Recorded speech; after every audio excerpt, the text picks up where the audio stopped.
దేవుని ప్రియ స్నేహితులరా, మొదటి రోజు పరిశుద్ధాత్మ ఎలా పొందగలము అని నేర్చుకున్నాము. రెండవ రోజు పరిశుద్ధాత్మ కార్యములేంటి, లేకపోతే పరిశుద్ధాత్మ తండ్రి ఏం చేస్తారు అన్నది నేర్చుకున్నాం. ఇవాళ రోమాపత్రిక 8వ అధ్యాయం 9వ వచనములో క్రీస్తు ఆత్మ లేనివాడు ఆయన వాడు కాడు. క్రీస్తు ఆత్మ అంటే ఏంటంటే పరిశుద్ధాత్మ లేనివాడు.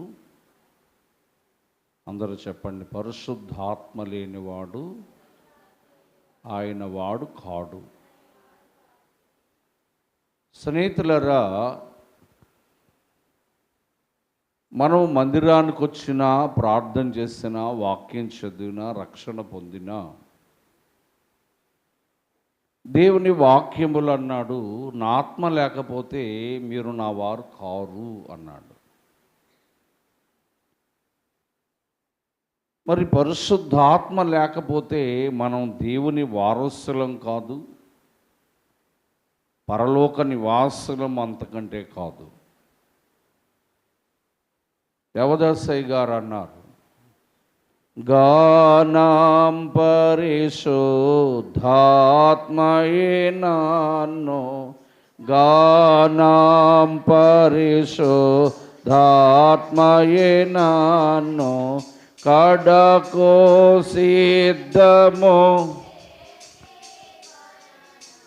కడకో సిద్ధము చేసి కొనోనో త్వరగారా నోన్నా యేసు.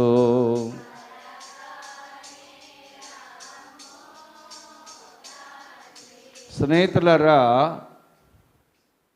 యేసు ప్రభు యొక్క రాకడలో అనగా మధ్యాకాశములోనికి ప్రభు వచ్చినప్పుడు మనము పాడే గానము పరిశుద్ధాత్మ యేసు ప్రభు యొక్క రాకడకు మనలను సిద్ధపరుస్తుందంట. అంటే పరిశుద్ధాత్మ దేవుడు మనలో లేకపోయినా, పరిశుద్ధాత్మ అభిషేకం మనం పొందకపోయినా, మనము రాకడలో ప్రభుతో కూడా మేఘాల మీదకి వెళ్ళమని అర్థం. గనుక ప్రతి విశ్వాసి కూడా ఏమాత్రము దేవుని ఆత్మ లేని వారి వలె ఉండకూడదు. ప్రభువు చక్కగా చెప్పాడు ఏంటంటే, నా ఆత్మ లేనివాడు నావాడు కాడు. గనుక ఈ లోకములో ఆస్తి అంతస్తులు, వెండి బంగారములు, ధనధాన్యములు సంపాదించుట కన్నా దేవుని ఆత్మను మనము సంపాదించుకునుట వలన మనము దేవుని వారసులమవుతాము. మరి పరిశుద్ధాత్మ దేవుడు మనకు జరిగించే కార్యాలు లేదా పనులు, గలతీయులకు రాసిన పత్రిక 5వ అధ్యాయము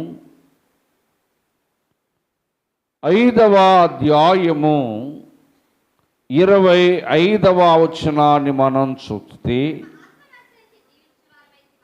మనము పరిశుద్ధాత్మను అనుసరించి జీవించు వారిమా, ఆత్మను అనుసరించి క్రమముగా నడుచుకుందుము. పరిశుద్ధాత్మ దేవుడు చేసి కార్యం ఏంటంటే మనలను క్రమపరచువాడు. ఎందులో క్రమపరచువాడు అంటే భక్తిలో, విశ్వాసములో, ప్రార్థనా జీవితంలో మనలను క్రమపరిచేవాడై ఉన్నాడు.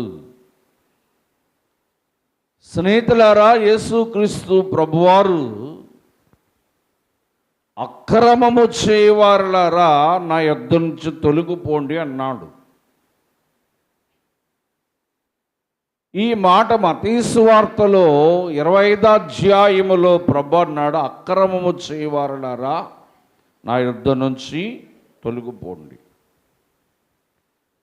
అంటే దేవుడు క్రమాన్ని కోరుకునేవాడు.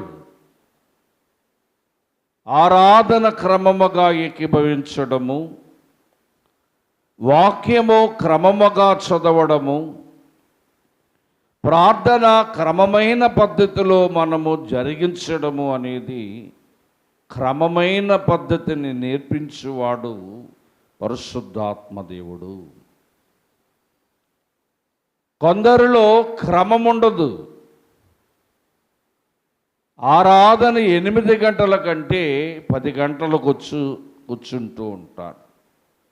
వారిలో క్రమము లేదు. ఒకరోజు ప్రార్థన చేస్తే మరొక రోజు ప్రార్థన చేయరంటే ప్రార్థనలో క్రమం ఉండదు. వారి భక్తి జీవితంలో క్రమం ఉండదు. దేవుని వాక్యం ఏమన్నదంటే పరిశుద్ధాత్మ దేవుడు మనలను క్రమముగా నడిపించువాడు. స్నేహితులారా, ఎఫెసీయులకు రాసిన పత్రిక 3వ అధ్యాయము 15వ వచనాన్ని మనం చూద్దాం. మీరు అంతరంగ పురుషుని యందు శక్తి కలిగి ఆయన ఆత్మ వలన బలపరచబడినట్టుగా. పరిశుద్ధాత్మ దేవుడు చేసే రెండో కార్యం ఏంటంటే మనలను బలపరచువాడు. స్నేహితులారా, నిజమే, మనము బలపరచబడాలంటే, దేవుని బలము మనము కలిగి ఉండాలి అంటే పరిశుద్ధాత్మ మనకు అవసరమై ఉన్నది. పరిశుద్ధాత్మ దేవుడు మనకు అవసరమై ఉన్నాడు. గనుక ఆత్మదేవుడు మనల్ని ఏం చేస్తూ ఉన్నాడు అంటే క్రమపరుస్తాడు. భక్తిలో, విశ్వాసములో, దేవుని సన్నిధికి నడుచుటలో, ప్రార్థనా జీవితంలో మనల్ని క్రమపరచువాడు పరిశుద్ధాత్మ దేవుడు. రెండవదిగా ఆత్మీయముగా బలపరచువాడు.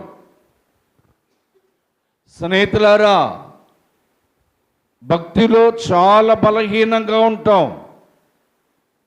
ప్రార్థన చేయటంలో మనం చాలా బలహీనంగా ఉంటాం. కొందరు విశ్వాసములో చాలా బలహీనంగా ఉంటారు. గనుక నిన్ను భక్తిలోనైనా విశ్వాసములోనైనా నిన్ను ఆత్మీయముగా బలపరచువాడు, శరీర బలమును కూడా అనుగ్రహించువాడు పరిశుద్ధాత్మ దేవుడే. గనుక పరిశుద్ధాత్మ దేవుని పొందుకొనుట వల్ల మనకి క్రమం వస్తుంది. పరిశుద్ధాత్మ దేవుని మనం పొందుకొనుట వల్ల మనం ఆత్మీయముగా బలపరచబడతాము, శారీరకముగా కూడా బలపరచబడతాం. ఇక వాక్యములో మనం చూస్తే ఎఫెసీయులకు రాసిన పత్రిక 4వ అధ్యాయము 1వ వచనాన్ని మనం చూసినప్పుడు, కాబట్టి మీరు సమాధానమును ఆత్మ కలిగించు ఐక్యతను గమనించాలి. పరిశుద్ధాత్మ దేవుడు మనల్ని క్రమపరిచేవాడు. పరిశుద్ధాత్మ దేవుడు మనల్ని బలపరిచేవాడు. పరిశుద్ధాత్మ దేవుడు మనలను ఐక్యపరిచేవాడు. ఐక్యత. స్నేహితులారా, ఇవాళ కుటుంబములో ఏమీ లేదు అంటే ఐక్యత లేదు. అన్నదమ్ముల్లో ఐక్యత లేదు, తల్లి బిడ్డల్లో ఐక్యత లేదు, అత్తా కోడలలో ఐక్యత లేదు, భార్యాభర్తల్లో ఐక్యత లేదు. దేవుని వాక్యం ఏమన్నదంటే, పరిశుద్ధాత్మను మనం పొందుకొనుట వలన కుటుంబంలో ఐక్యత కలిగి ఉంటాం. చూడండి, దేవుని వాక్యములో ఒక మాట చదువుతూ ఉంటాం తరచుగా, సహోదరులు ఐక్యత కలిగి ఉండుట ఎంత మేలు అన్నారు. అంటే కుటుంబం ఐక్యతగా ఉంటే కుటుంబానికి ఎంత మేలు, అన్నదమ్ములు ఐక్యతగా ఉంటే ఎంత మేలు, అత్తకోడలు ఐక్యతగా ఉంటే ఎంత మేలు. అలాగునే సంఘములో ఉన్న సహోదరులట ఐక్యత కలిగి ఉండుట ఎంత మేలు. ఈ మాటను రాస్తూ అహరోను గడ్డమ మీదగా కార్చబడిన పరిమళ తైలము వలె ఉన్నదన్నాడు. ఐక్యత కొరకు దేవుడు మాట్లాడుతూ, ఐక్యత కొరకు వివరిస్తూ, అహరోను కొరకు ఎందుకన్నాడు అంటే, అహరోను, మిరియాము, మోషే వీరు ముగ్గురు ఒక కుటుంబం. స్నేహితులారా, మిరియాము అక్క, అహరోను, మోషేలు అన్నదమ్ములు, ఇదొక కుటుంబం. మరి మోషే అహరోను కన్నా చిన్నవాడైనా మోషే చెప్పినట్టు వినేవాడట అహరోను. మిరియాము అక్క గనుక అక్క చెప్పినట్టు వినేవారట అన్నదమ్ములు. స్నేహితులారా, అంటే వారిలో ఐక్యత ఉంది కనుక సహోదరులు ఐక్యత కలిగి ఉండుట ఎంత మేలు అని రాశాడు. కుటుంబములో ఐక్యత ఉంటే కుటుంబానికి మేలు, సంఘములో ఐక్యత కలిగి ఉంటే సంఘానికి మేలు. గనుక పరిశుద్ధాత్మ తండ్రి మనలను ఐక్యపరిచేవాడు, ఐక్య గల మనస్సునిచ్చేవాడై ఉన్నాడు. దేవుని పిల్లారా, చూడండి, పరిశుద్ధాత్మను మనం పొందుకుంటే మనలో భక్తిలో క్రమం వస్తుంది. పరిశుద్ధాత్మను మనం పొందుకుంటే ఆత్మీయముగా శరీరకముగా కూడా మనము బలపరచబడతాం. పరిశుద్ధాత్మ తండ్రిని మనం పొందుకుంటేనంట కుటుంబము ఐక్యము కలిగి ఉంటాము, సంఘములో కూడా సహోదరులతో ఐక్యత కలిగి ఉంటాం. ఇప్పుడు ఉన్నారా, పడుకుని పోయారా? ఆత్మ పొందినప్పుడు మనము ఐక్యత కలిగి ఉంటాం. ఇక అపోస్తుల కార్యగ్రంథం 4వ అధ్యాయము 31వ వచనాన్ని మనం చూస్తే పరిశుద్ధాత్మ పొందిన పేతురు కొరకు ఒక మాటను చూస్తాం. వారు ప్రార్థన చేయగానే వారు కూడి ఉన్న చోటు కంపించెను. అప్పుడు వారు పరిశుద్ధాత్మతో నింపబడి దేవుని వాక్యాన్ని ధైర్యముగా. ఈ మాట ఎవరి కొరకు రాశాడు దేవుడు అంటే పేతురు కొరకు. పేతురు ఒకప్పుడు చాలా పిరికివాడు. అబ్బాయి, నువ్వు యేసు ప్రభు శిష్యుడివే కదా అని ఒక చిన్నపిల్ల అడిగితే అన్నాడు, బబ్బే ఆయన నాకు తెలీదు, నేను ఆయనని ఎరగనన్న పిరికివాడు అతను. అంతటి పిరికివాడు పరిశుద్ధాత్మ పొందుకున్న తర్వాత దేవుని కొరకు ధైర్యముగా బోధిస్తున్నాడంట. దేవుని పిల్లారా, పరిశుద్ధాత్మను మనం పొందుకుంటే మనలో ఉన్న పిరికి ఆత్మ పోయి దేవుని కొరకు ఎక్కడైనా ధైర్యంగా మాట్లాడగలుగుతాం, ఎవరి దగ్గరైనా ధైర్యంగా మాట్లాడగలుగుతాం, అన్యజనుల మధ్య ధైర్యముగా మాట్లాడతాం అని మీకు నేను తెలియచేస్తూ ఉన్నాను. ఏమండి అంటే పరిశుద్ధాత్మ దేవుడు మనకు ధైర్యమునిచ్చేవాడు. దేవుని పిల్లారా, పరిశుద్ధాత్మ దేవుడు మనకి ధైర్యాన్ని ఇస్తూ ఉన్నాడు. ఏ ధైర్యం అంటే యేసు ప్రభు దేవుడని ప్రకటించే ధైర్యము, యేసు ప్రభు కొరకు సాక్ష్యం ఇచ్చే ధైర్యము, యేసు ప్రభు కొరకు బోధించే ధైర్యాన్ని పరిశుద్ధాత్మ దేవుడు మనకిస్తూ ఉన్నాడు. ఎప్పుడు చెప్పగలమంట? కొందరు ఎవరైనా ఏదైనా అడిగితే దేవుడు వారికి చేసిన కార్యం ఏమ్మా అటువైపు ఎందుకమ్మా చూస్తారు? దేవుడు తనకు చేసిన కార్యము ధైర్యంగా చెప్పలేరు ఎక్కడ కూడా.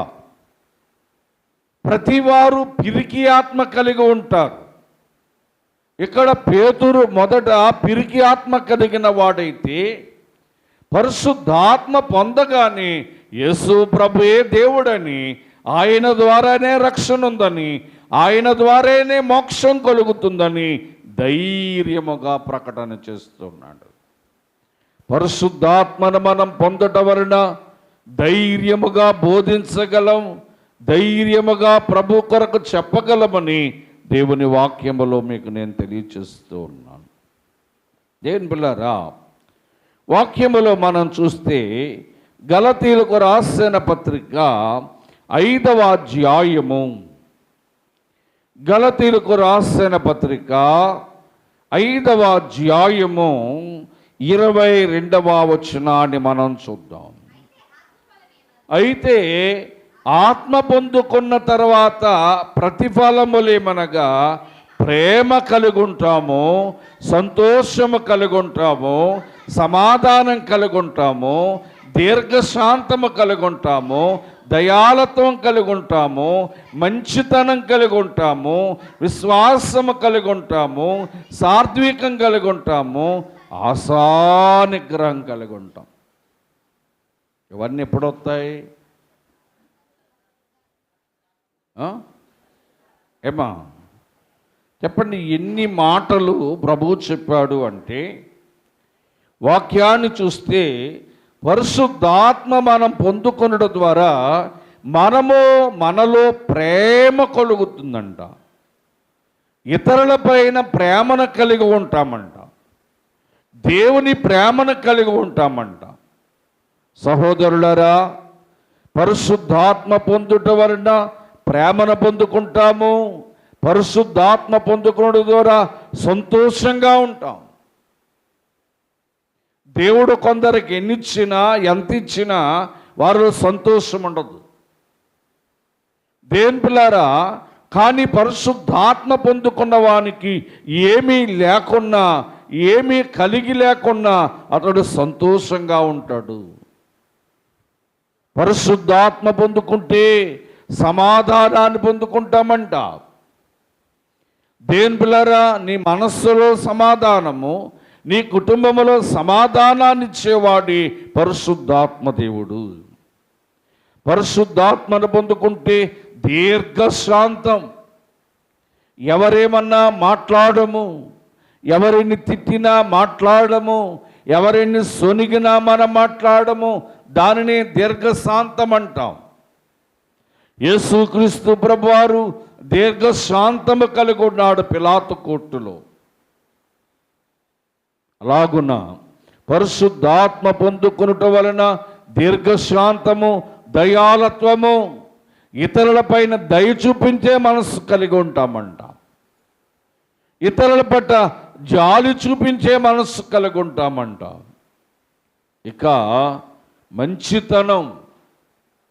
ఏమండి, ఈ లోకంలో మంచితనాన్ని సంపాదించుకోవాలి. ఈ మంచితనం అనేది ఎలా వస్తుందంటే పరిశుద్ధాత్మ వలన వస్తుందని విశ్వాసము, సాత్వికము, ఆశానిగ్రహం.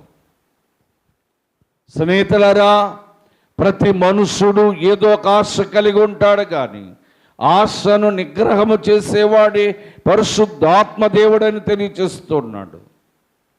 గనుక పరిశుద్ధాత్మ పొందుకునడం ద్వారా ఈ ఆత్మ ఫలాలను మనం పొందుకుంటామని దేవుని వాక్యము సెలవిస్తుంది.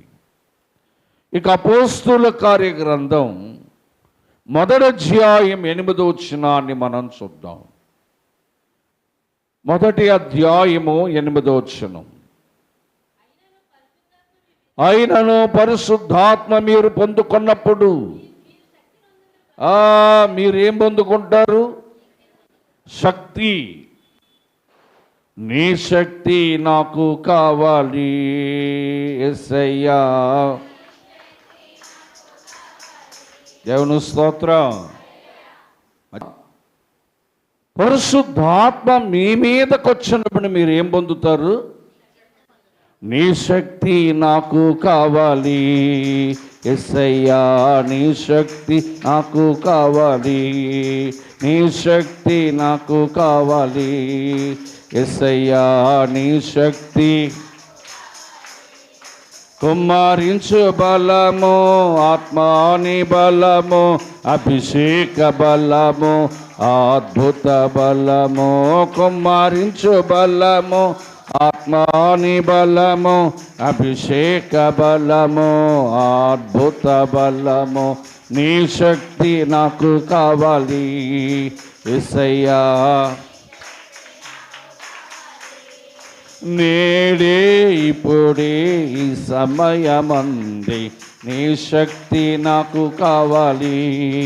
నేడే ఇప్పుడే ఈ సమయమంది నీ శక్తి నాకు కావాలి.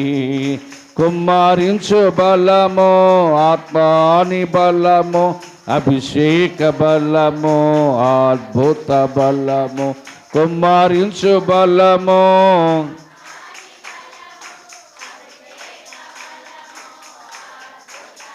దేవుని స్తోత్రం. పరిశుద్ధాత్మ పొందితే శక్తిని పొందుకుంటామంట. మనం ఏం పొందుకుంటాం? ఏ శక్తిని పొందుకుంటామంటే అపోస్తుల కార్యగ్రంథాన్ని ఒకసారి చూస్తే 2వ అధ్యాయము 4వ వచనం. అందరూ పరిశుద్ధాత్మతో నింపబడిన వారే వారికి వాక్కు శక్తి అనుగ్రహించకొలది. భాషలతో మాట్లాడే శక్తి పొందుకుంటామంట. ఏమండి, ఏం శక్తి? ఏ భాష? అన్య భాషలు. మన భాష తెలుగు కనుక మనం తెలుగులో మాట్లాడుతూ ఉన్నాం. స్నేహితులారా, దేవదాసయ్య గారు అన్నారు, గలిబిలి కలిగేనొకప్పుడు సీనారు బాబెలు కట్టడమును. గలిబిలి కలిగేనొకప్పుడు సీనారు బాబెలు కట్టడమును. స్నేహితులారా, బాబేలు గోపురం కట్టేటప్పటికట అందరితో ఒకటే భాష. కానీ వారు దేవుని వ్యతిరేకంగా కట్టడం వలన భాషలు మారిపోయాయంట. ఇప్పుడు ఈ మేడగదిలో వారు ఆత్మ పొందినప్పుడట అక్కడ ఏ భాషలైతే మాట్లాడారో అలాంటి భాషలు మాట్లాడారు. పరిశుద్ధాత్మ పొందితే భాషలతో మాట్లాడే శక్తి వస్తుంది మనకి. నేను పరిశుద్ధాత్మ పొందుకున్నప్పుడు దేవుని కృపను బట్టి అన్య భాషలు మాట్లాడే శక్తిని దేవుడిచ్చాడు. గనుక మరి ఇంకా ఏ శక్తిని పొందుకుంటాము అంటే అపోస్తుల కార్యగ్రంథము 2వ అధ్యాయం 17వ వచనములో అంత్య దినముల యందు నా ఆత్మను జనులందరిపైనను కుమ్మరించెదరు, నీ కుమారులు కుమార్తెలు ప్రవచించెదరు. ఇక్కడ 2 మాటలు చూస్తున్నాం, 3 మాటలు కనబడతాయి. పరిశుద్ధాత్మను పొందుకొనుట వలన 1 అన్య భాషలతో మాట్లాడతాము, 2 ప్రవచిస్తాము, ప్రవచనము. స్నేహితులారా, ప్రవచనం అనేది మనుషుని ఇచ్చన బట్టి వచ్చేది కాదు. పరిశుద్ధాత్మ వలన ప్రవచిస్తూ ఉంటారు. కొందరు ప్రవచనం నిజమేనా, కావాలని చెప్తున్నారా అంటారు. ఏమ్మా, నీ కొరకు కావాలని చెప్పవలసిన పనేంటి? ప్రవచనం అంటే ఏంటంటే నీ క్షేమాన్ని కోరి చెప్పేదే ప్రవచనం. సంఘ క్షేమాన్ని కోరి చెప్పేదే ప్రవచనం. అది కూడా ప్రవచించేవారెవరు అంటే పరిశుద్ధాత్మ దేవుడే ప్రవచిస్తాడు. దేవుని పిల్లారా, పరిశుద్ధాత్మ పొందుట వలన మనము భాషలతో మాట్లాడు శక్తిని పొందుకుంటాము, ప్రవచించే శక్తిని పొందుకుంటాము, దర్శనమును చూసే శక్తి పొందుకుంటాం. మీలో ఎంతమంది కొంత దర్శనం చూసే శక్తి? దేవదాసయ్య గారు అన్నారు, దేవ కనపాడుమా, ఓ దేవ మాట్లాడుమా, దేవ కనపాడుమా, ఓ దేవ మాట్లాడుమా, ధరణిలో మాకు దర్శన మొసగి ధాన్యోని చేయుము దేవదేవుడా, దేవ కనపాడుమా, ఓ దేవ. దేవుని స్తోత్రం. యేసు ప్రభు వారు ఒక ప్రార్థన నేర్పితే దేవదాసయ్య గారు నేర్పించిన ప్రార్థన మరొకటి ఉంది. దేవా నాకు కనబడము, అందరికీ కనబడము. దేవా నాతో మాట్లాడము, అందరితో మాట్లాడమని మౌనముగా ఉండి దర్శనమును చూడమన్నారు అయ్య గారు. అసలు ప్రార్థన చేయడానికి సమయం లేదు మనకి, ఇంకా దర్శనాలు ఏం చూస్తాం? ఆమేన ఎప్పుడు అంటారో గబగబా బైబిల్ సంకలో పెట్టుకొని బ్యాగ్లు తగిలించుకొని వెళ్ళిపోవడానికి చూస్తూ ఉంటాం. స్నేహితులారా, పరిశుద్ధాత్మ శక్తిని మనం పొందుకుంటేనంట భాషా వరమ కలిగిన శక్తిని పొందుకుంటాం, ప్రవచించే శక్తిని పొందుకుంటాము, దర్శనము చూసే శక్తిని పొందుకుంటాం. దేవదాసయ్య గారు అన్నారు, ప్రార్థనా గదిలోనికి ప్రభు వస్తారు, పరిశుద్ధులు వస్తారు, దేవదూతలు వస్తారు, దయ్యం వస్తుంది అన్నారు.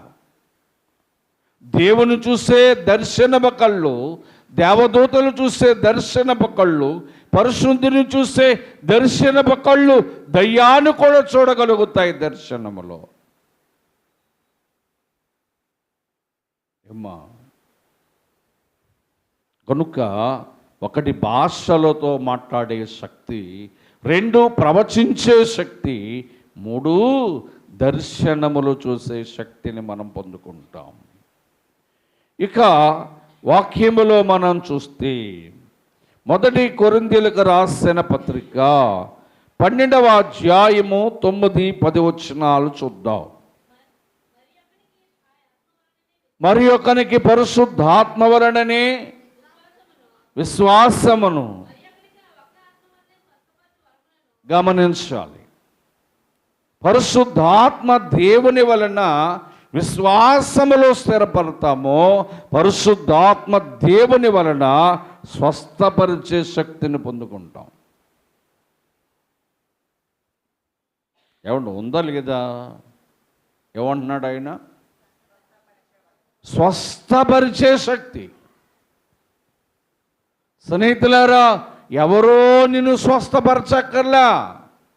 నువ్వు ప్రార్థన చేస్తే దేవుడు వారిని స్వస్థపరిచే శక్తిని ఆయన నీకు ఇస్తాడు. ఎప్పుడంటే పరిశుద్ధాత్మను పొందుకున్నప్పుడు. మనం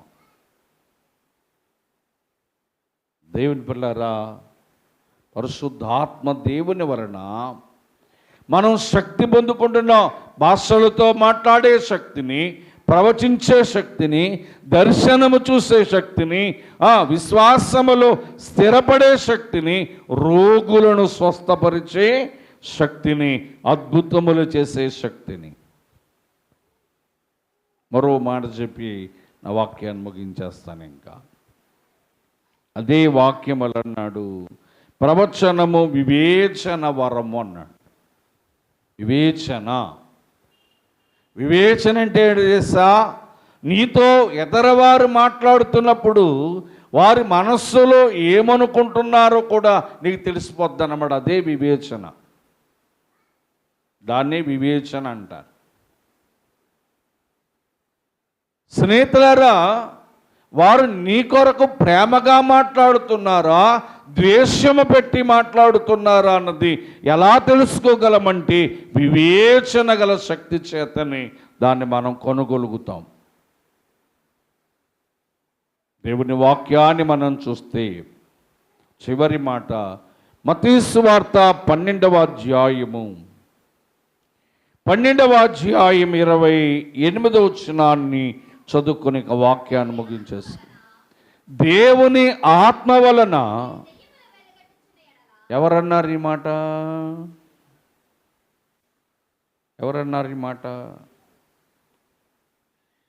పరిశుద్ధ ఆత్మ వలన మనము దేనిని వెళ్ళగొట్టగలమంట? దేవుని స్తోత్రం. దయ్యములను వెళ్ళగొడుతూ ఉన్నాను అంటే దయ్యాలను వెళ్ళగొట్టే శక్తి ఎలా వస్తుంది మనకి? చెప్పండి, ఎలా వస్తుంది? పరిశుద్ధాత్మ వలన మనం సంపాదించుకోగలుగుతాం. అందుకే మనకి పరిశుద్ధాత్మ అవసరం. పరిశుద్ధాత్మ శక్తి మనం పొందుకోవాలి. పరిశుద్ధాత్మ అభిషేకం మనం అందుకోవాలి. రోగులు స్వస్థపరచాలన్నా, ప్రవచించాలన్నా, విశ్వాసములో బలపడాలన్నా, వివేచన కలిగి ఉండాలన్నా, దయ్యాన్ని వెళ్ళగొట్టాలన్నా విశ్వాసిలోనంట పరిశుద్ధాత్మ శక్తి అవసరమని ప్రభు తెలియచేస్తున్నాడు. ఈ మాటలు ప్రభు దీవించునుగాక.